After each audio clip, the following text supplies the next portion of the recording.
এক জমানা সোহবতে বাউলিয়া বেতের সদ সালে তোয়াত বেরিয়া। এক হাফেজের সুপারিশে দোষের হবে না জাত, এক হাফিজের সুপারিশে দোষের হবে না জাত, বাঁচবে সেদিন দুযুগ হতে মুক্তি আখেরাত, বাঁচবে সেদিন দুযুগ হতে মুক্তি আখেরাত। কোরআনেরই আলো যারা পেয়ে বসেছে সে আলোতে পরিণত সোনার মানুষে, সে আলোতে পরিণত সোনার মানুষে। এই যে আমাদের সভাপতি মহোদয় করছে শুধু কোরআনের কারণে, অন্য কিছু ওনার গীত তো কি নাই আগ্রহ। ওনাকে কোনোদিন কি কেউ গানের অনুষ্ঠানে দেখছেন পাইছেন? পাবেন না, উনি যুবক মানুষ না। উনি তো আরো আলহামদুলিল্লাহ আরো 10-15 বছর 20 বছর না, আমি এই এলাকায় আসছি 29 বছর, ওই সময় থেকে আমি ওনারে চিনি। তো উনি তো কি না বড় হক্কানি আলেম না, হাফেজও না, কিন্তু কোরআনে ওনাকে এমন আকর্ষণ করে যেখানেই ওনাকে দাওয়াত দেয় মিস করে না উনি। শুধু খালি নৌসন্দি জেলা না, বাইরেও যায় আলহামদুলিল্লাহ। উনি বলেন এই কোরআনের জন্য আমি কি করব, প্রয়োজনে আমার এক ফোঁটা রক্ত থাকতে আমি কি করব, ইসলামের কাজ কোরআনের কাজ আমি করে যাবো ইনশাআল্লাহ। ওনার মধ্যে শিখি প্রতিভা আছে, এই জন্য ওনার জন্য দোয়া করবেন। আর আমরা তো কি করতেছি, আমাদের জন্য দোয়া করবেন, আমরা যাতে কি করতে পারি, কোরআনের খেদমত ভালোভাবে হক আদায় করে যেতে পারি, ছাত্র যাতে গঠন করে দিয়ে যেতে পারি। ছাত্র আমাদের ভবিষ্যৎ, কি বলেন ঠিক না? আমার বংশের মধ্যে কেউ নাই এখন তো আলহামদুলিল্লাহ। আমার বংশের মধ্যে কি আছে, আমার ভাইও হাফেজ, ভাগিনাও হাফেজ, ছেলেও হাফেজ, মেয়েও হাফেজা, আবার আত্মীয় স্বজন অনেক আছে, কি কম আমাদের হাজার হাজার ছাত্র হয়ে গেছে এই বয়সে আলহামদুলিল্লাহ। এটা আমাদের পুঁজি, কি বলেন? এটা আমাদের কি বড় পুঁজি। এই জন্য এই পুঁজি নিয়ে আমাদের যাতে থাকতে পারি, এইরকম এই জান্নাতুল বাকি মহিলা মাদ্রাসা, এটা মেয়েদের জন্য একটি কি, ওটা এই মাদ্রাসায়ও কি হেফজখানা খোলার চিন্তা ভাবনা চলতেছে। যদি আল্লাহ তাআলা কবুল করে একদিন কি হবে, হেফজখানা হবে। আমি হেফজখানার ছাত্রদেরকে আমি যে দীর্ঘদিন ধরে পড়াই, করোনাকালীন এই মাদ্রাসা আমি বন্ধ করি নাই, সব বন্ধ হয়ে গেছে। অনেক মাদ্রাসা হুজুরা বলছে হুজুর সরকারি নির্দেশনা। আমি বললাম সরকারি নির্দেশনা ঠিক আছে, যেই কারণে সরকার কি করেছে নির্দেশনা জারি করেছে, সেই কারণ আমার এখানে এর চেয়ে বেশি সুরক্ষা আছে। ছাত্ররা ভিতরে থাকে, আগের থেকেই থাকে, করোনার আগের থেকে ছাত্ররা ভিতরে থাকতেছে, এদের সাথে আমি দেখি না। আর কোরআন পড়ে সেসব পবিত্র থাকে তারা, আমার মনে হয় না হবে না। এরপরও যদি সরকার যদি এসে বন্ধ করে দেয় আলহামদুলিল্লাহ, আমার কিনা কোনো আপত্তি নেই, কিন্তু আমি এই কোরআনের আওয়াজ আমি বন্ধ করতে পারি না, কোরআন আওয়াজ আমি বন্ধ করবো না। এই জন্য দেখা যায় অনেকবার পুলিশ গেছে, যেই পুলিশ গেছে দাড়ি ছাড়া, কিছুদিন পরে সেদিন পুলিশের কি এরকম ভালো দাড়ি, এরা নামাজ পড়ে আর উপরে ছায় দেখে কিচ্ছু বলে, একদিন আমাকে বলে নাই যে হুজুর মাদ্রাসা সামনে চালু হচ্ছেন কেন, সারা দেশে শিক্ষা প্রতিষ্ঠান বন্ধ, একদিন আমাকে বলে নাই। বরঞ্চ আরো কি এরা খুশি, মতে খুশি। ঠিক আছে না? তাহলে কোরআনের সাথে সম্পর্ক তো সবারই আছে। এই জন্য এই কোরআনকে নিয়ে আমাদের জীবনকে কি করতে হবে, শুরু করতে হবে। যারা যেখানে আছি কোরআনের সাথে আমাদের সম্পর্ক থাকলে কি হবে, আমরা দামি হয়ে যাব। এই জন্য এই পৃথিবীতে আমরা মুসলমান সফল হবে কি দিয়া? কোরআন দিয়া। কি দিয়ে সফল হবে? বিজয় হবে কি দিয়া? কোরআন দিয়া। মুসলমানদের প্রকৃত বিজয় কি হবে? কোরআন দিয়ে বিজয়ী হবে। এই জন্য এই কোরআনের নিসবতে যারা আমরা আসছি, আমরা সদা সর্বদা আমরা কি করব, এই কোরআনকে নিজে পড়তে পারি না। বিশর হাফি একজন মদখোর, আপনার এই ঘটনা তো জানেন অনেকে। বিশর হাফি মদখোর, মদ খেয়ে সেই কি করতো, সবসময় বিভোর হয়ে বেড়ে থাকতো।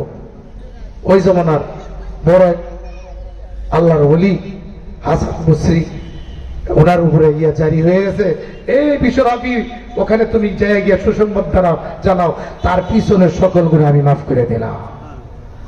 তো উনি যাচ্ছে, দেখা যায় ওনাকে বাধা দিচ্ছে, হুজুর আপনি কোথায় যান? ওখানে তো বিশাল সমস্যা মদের, হুজুর আপনি গেলে আপনার কি হয়ে যাবে, ওখানে গেলে আপনার ইজ্জত নিয়ে আপনি আসতে পারবেন, হুজুর আপনি চাইেন না। তারপর উনি গেছে যে আমি তো যাচ্ছি না, আমাকে যাওয়ার কি হয়েছে, হুকুম হয়েছে। উনি যায় গিয়া দেখতে মদ খেয়ে বিভোর হয়ে বেরোচ্ছে। তখন ওনাকে এরকম কি পবিত্র করছে, পবিত্র করে বলছে হে বিশ্বব্যাপী আল্লাহ তাআলা তোমার পিছনের সকল গুনাহ কথা মাফ করে দিয়েছে। কেন মাফ করছে? উনি রাস্তা যাওয়ার সময় মদ খাইতে জন যাবে, যাওয়ার সময় চাইছে যে বিসমিল্লাহির রহমানির রহিম, একটা টুকরা পড়ে রয়েছে রাস্তার মধ্যে, এটা উনি না উঠায়া এরকম চুমো খায়া এটা হেফাজত করছে।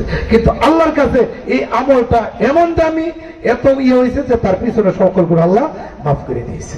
এই জন্য আমাদের অনেক ভাইরা রাগ করেন না, হ্যাঁ বাউল শিল্পী আবুল সরকার সে কোরআনের সাথে বেয়াদবি করার কারণে সে কি হয়ে গেছে, পুরা বিশ্বের মুসলমানদের কাছে সে কি হয়ে গেছে, ঘৃণার পাত্র হয়ে গেছে। এখন কোথায় সে? জেলখানা। কোথায়? জেলখানা।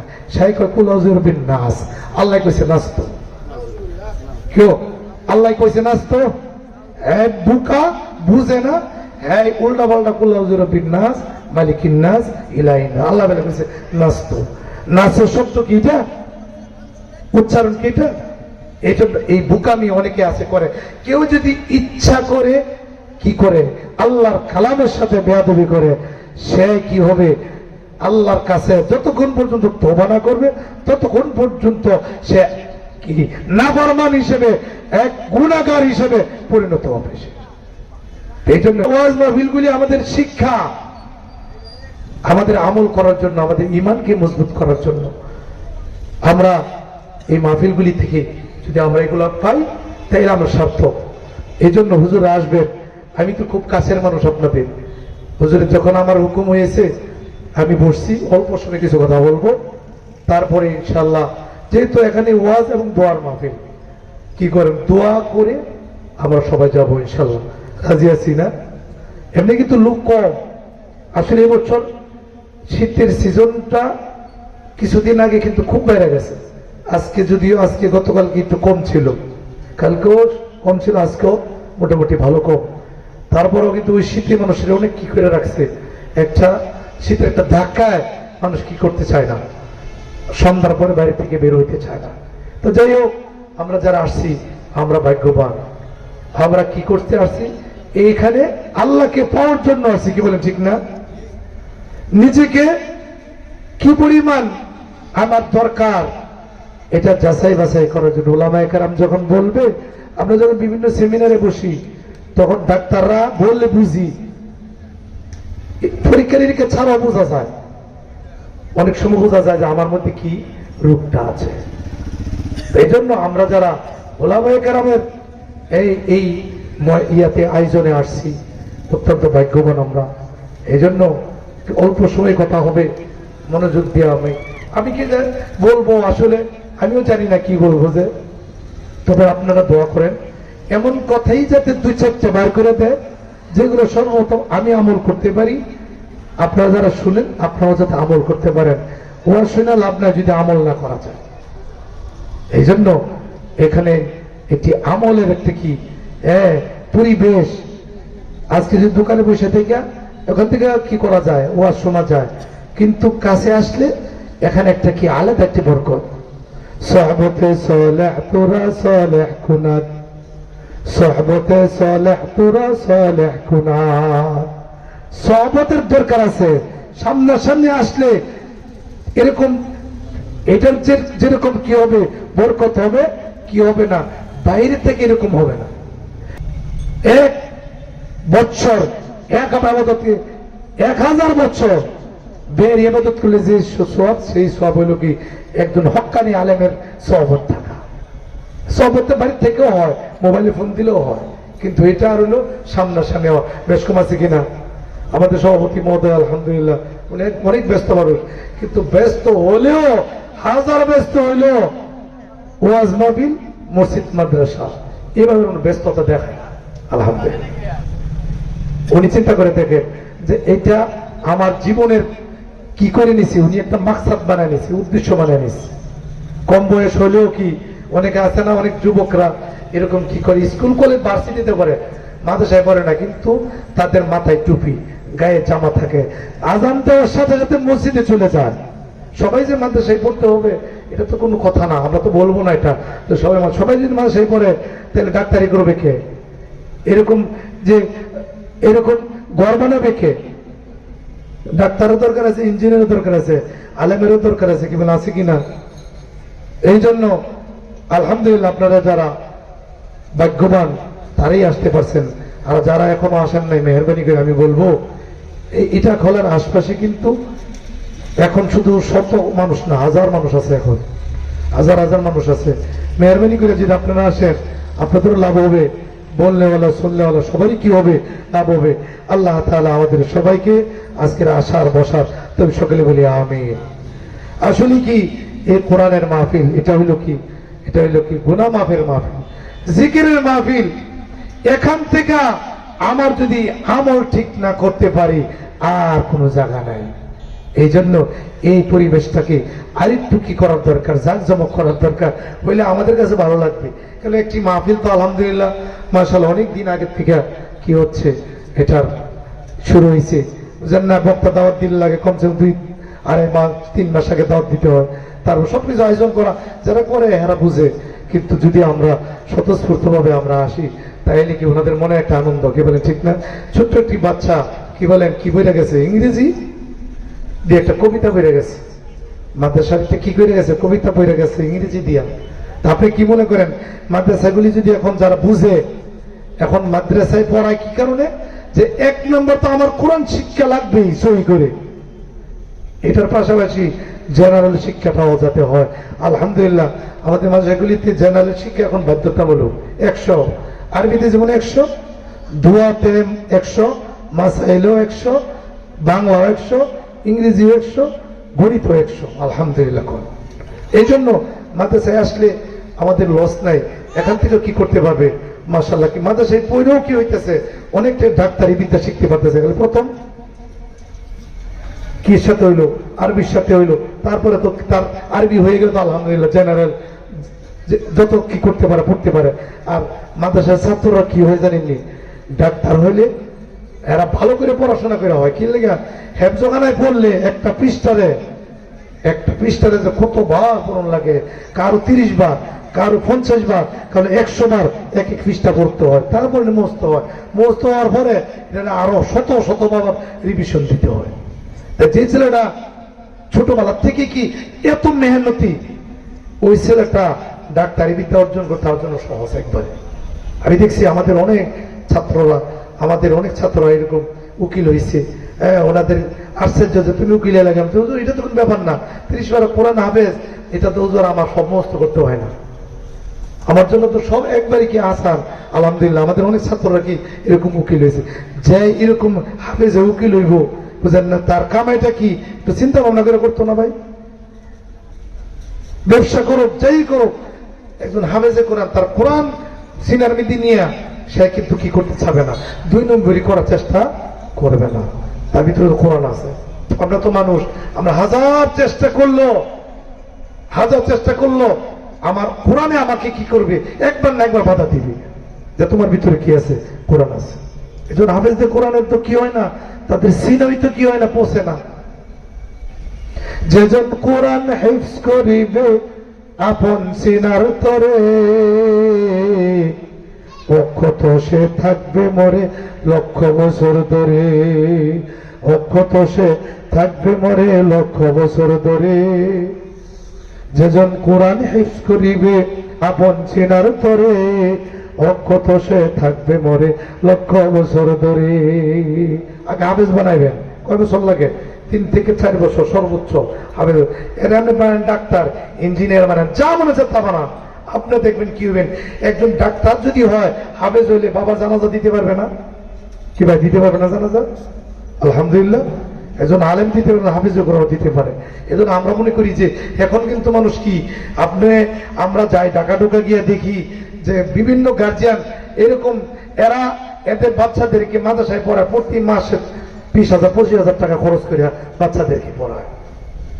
জিজ্ঞাসা করলে বাবা কি করে, সরকারি চাকরি, কি ইঞ্জিনিয়ার, বড় ডাক্তার। চিন্তা করে দেখে যে আমার ছেলে যদি, আমি যাই কিছু করলাম, দুনিয়ার সবচেয়ে বড় সম্পদ হলো কি সন্তানকে মানুষ করে যাওয়া। সম্পদ কোটি কোটি টাকা পেয়ে গেলে এটা থাকে না, এটা কোনো গ্যারান্টি নাই, কিন্তু সন্তানকে মানুষ করে দেখলে গ্যারান্টি আছে। এই জন্য আমাদেরকে সবসময় খেয়াল রাখতে হবে। আর কোরআন শিক্ষা তো এমন একটি শিক্ষা আমরা তো বলি শিক্ষাই জাতির মেরুদণ্ড, কি বলে শিক্ষা জাতির মেরুদণ্ড। শিক্ষা যদি সত্যিকার ভাবে জাতির মেরুদণ্ডই মেনে নেয় তাহলে মানতে হবে কোরআন শিক্ষা, কি বলে ঠিক না? অন্য শিক্ষা দিয়ে তো মানুষ কি করে অনেক রকমের কি হয় বিদ্যা অর্জন করে। আবার দেখা যায় কি শিক্ষিত মানুষের মধ্যে কি থাকে, অনেক সময় এরা যদি ভুল করে বড় ভুল হয়ে যায়। আর গ্রাম্য মানুষ ভুল করলে এটা খুব বড় ভুল হয় না, শিক্ষিত মানুষ ভুল করলে সবচেয়ে বড় ভুল হয়, কি ঠিক না? এই জন্য কোরআন শিক্ষা থাকলে সে কি হবে না, কখনো এত বড় মারাত্মক ভুল করবে না। মানুষ এটা ভুল করতে পারে, কেউ ভুলের উঠবে না, কিন্তু বড় ধরনের ভুল হবে না। কারণ কোরআন এমন এক জিনিস, এটা মানুষকে কি করে দেয়, সুন্দর করে দেয়, এটাতে মানুষকে উন্নত করে, এটাতে মানুষকে সফলতা তার মধ্যে চলে আসে। একজন হাফেজে কোরআন, তাকে তো দুনিয়াতে মানুষ যেরকম মূল্য দেয়, পরকালও তার এরকম মূল্য আছে। চায় না বলেন আমার একটা সন্তান হাফেজ হোক, কি বলেন? সবাই চায়, কিন্তু অনেকে পারে না। এই জন্য আমাদেরকে নিয়ত করে চেষ্টা করতে হবে, দোয়া করতে হবে, এছাড়া আমাদের কোনো উপায় নেই। আমাদেরকে, আমরা যে শিক্ষকতা করি, আমাদেরকে আমাদের ছাত্র অনেক সময় কি করে বুঝেন না, বুঝে না এরা কোনটা করতে হবে। এরা মনে করে কি দুনিয়ায় কি আসলে শান্তি, আসলে দুনিয়ার মধ্যে কোনো শান্তি নেই। একজন হাফেজের কোরআন যদি কি করে, সে যদি কোরআন সিনার মধ্যে নিতে পারে, তার কাছে সমস্ত পৃথিবীটা একেবারে সহজ, কি বলেন ঠিক না? এখন তো মনে করে কি একটা মোবাইল নিলে মনে করে আমি কি সহজ, বুঝলেন না? বাচ্চাদেরকে আমরা বুঝাই যে বাবা রে মোবাইল ধরো না, কাছেও আইসো না, একসময় তোমার মোবাইল তুমি মাস্টার হয়ে যাবে না, কোনো ব্যাপার না। যে 30 বার কোরআন মুখস্থ করতে পারে, মোবাইলের ফাংশন মুখস্থ করা কি কঠিন? কিন্তু বাচ্চারা এটা অনেক সময় বুঝতে চায় না। তো যাই হোক, যারা বুঝে আলহামদুলিল্লাহ তারা কি হয়ে যায়, হ্যাঁ বেশ যারা এরকম হাফেজ হয়, আলেম হয়। আপনারা তো জানেন আলহামদুলিল্লাহ পুরা বিশ্বের মধ্যে বাংলাদেশের হাফেজরা পুরা বিশ্বের তাক লাগাইয়া পুরা পৃথিবীতে, এই যে 25 সালেও তো কয়েকজন ছেলে বাংলাদেশের কি হয়ে আসছে, পুরা বিশ্বের মধ্যে 1 নম্বর 2 নম্বর 3 নম্বর হয়েছে, কি বলে ঠিক না? খেলোয়াড়রা না, কিন্তু বুঝলেন না, যাদেরকে রাষ্ট্রীয় সংবর্ধনা দেওয়া হয় এরা এটা হাফেজে কোরআনরা। এই জন্য এই হাফেজে কোরআন দেখে আমাদেরকে নিজেরা দেখতে হবে। আমার সন্তানের জন্য নিয়ত করতে হবে, মেয়েদেরকেও বানাইবেন, মেয়েদেরকেও ইনশাল্লাহ হাফেজা বানাইবেন। আলহামদুলিল্লাহ আমার এক মেয়ে আলহামদুলিল্লাহ 27 পারা মস্ত, বাসায় রেখে বাসায় ঢাকাও তারা কি করেছিলাম দিয়েছিলাম। ছোট মানুষ তো থাকতে পারে না, ঠিক মতো গোসল করে না, গোসল করলে ঠিক মতো বুঝতে পেরে অসুস্থ থাকে, এই জন্য বাসায় নিয়ে আসছে আলহামদুলিল্লাহ কি করে, হ্যাঁ বাসার ভিতরে 27 পারা মস্ত করেছে আলহামদুলিল্লাহ। এই জন্য আমরা প্রত্যেকেই কি করতে হবে, কোরআন শিক্ষাটাকে এটা যেরকম ফরজ, এটা ফরজ মনে করি আমারও শিখতে হবে, সন্তানদেরকেও শিখাইতে হবে, নাতি নাতকের জন্য কি করতে হবে। আমি আমার জানা মতে আমার বংশের মধ্যে কোনো হাফেজ আলেম নাই, আমার আগে জানা মতে আমার রক্তের মধ্যে নেই। আলহামদুলিল্লাহ আমি মাদ্রাসায় ভর্তি করার পর 2-3 বছর পর্যন্ত খালি পেরেশানি, আমি মাদ্রাসায় পড়তাম না, ফললো কাছে পড়বো, বাড়ির কাছে পড়বো, পড়তাম না, ভালো লাগে না, বুঝলেন নাই? 3 বছর লাগছে আমার মনটা ঠিক করতে চাই। যে তো বাড়িতে এলে কয় তোমার দাদাই তো তোমার মাইনে গেছে মাদ্রাসা ফোরনের লেগে। মাদ্রাসা গেলে হুজুরা কয় তুমি যদি কি করো, মাদ্রাসা ছাইরা যদি বাড়িতে যাও তাহলে কানের মধ্যে বড়ি লাগাইয়া আবার মাদ্রাসা আনা হইব। তখন তো বুঝি না এটা যে হুজুরা আমার কি দিয়েছে, একটা ভয় দেখাইছে, খালি কানে আর চিন্তা করে দেখলাম 2টা সমস্যা, একটা কানে বড়ি লাগাই লইব, বড়ি বর্ষি, এটা তো মারাত্মক একটা কি বুঝেন না, এটা বড়ি হাতের মধ্যে বিল লইতো খারাপ লাগে, কানের মধ্যে লাগাই বলে বড়ি লইব। আচ্ছা ঠিক আছে, বাড়িতে আবার ভালো লাগে না, তুই আবার খুব ঘোরা বুঝায়, চাচারা বুঝায়, আম্মায় বুঝায়, বাজার তুমি যদি না পড়ো তোমার দাদাই কষ্ট হইব, বাজার তুমি পড়ো, আচ্ছা তোর আল্লাহ তোমার কি করো, এই আদর টাদর কইরা 3 বছর পরে যাইগা মনটা আস্তে আস্তে কি হয়েছে বসছে। এই জন্য আসলে বাচ্চারা মাদ্রাসায় যে পড়ে এটা কিন্তু আসলেই একটা কষ্ট হলো। আমি বাচ্চাদেরকে বলি অনেক সময় পড়ি, বাবারা তোমাদের দুনিয়াতে যাই হোক তোমাদের ইজ্জত কিন্তু শুরু কোরআন দিয়া, যারা কোরআনের সাথে লাগছে তারা আল্লাহ তাদেরকে আল্লাহ ইজ্জত ধরাই দিছে, কি বলে ঠিক না? এরকম না যে কোরআন হাফেজ হয়েছে আলেম হয়েছে অভাব, তার কোনো অভাব নাই আলহামদুলিল্লাহ। আমি তো ওয়াজ করি না, আপনারা তো আমার দেখেন গত বছর একটু ওয়াজ করি আমি, কারণ হইলো আমার কাজ ডিপার্টমেন্ট হলো ভিন্ন, তারপর ওয়াজে একটু একটু এখন আসি, কালকেও গেছি, কালকের আগের দিনও গেছি, আজকেও বলছি মাদ্রাসার হুজুরে আমার একটু প্রোগ্রামের নামও দিয়েছে, একটু বয়ান করতে হবে। উদ্দেশ্যটা হইলো আমি যদি আলোচনা করি আমার ফায়দা, আপনারা শুনলে যতটুকু না আমার ফায়দা হয়। আমি দেখছি ওয়াজ করে গেলে আমার মনটার মধ্যে কি মনে হইতেছে যে দেখেন না জমির মধ্যে সার বাইন নিলে একদিন পরের থেকে কি হয়, একটু সবুজটা কেমন সুন্দর হয় না। আমার কাছে বয়ান করার পরে আমার কাছে একটু ভালো লাগে, মনে হইতেছে যে একটু আমলের একটু আসর আমার মধ্যে পড়তেছে।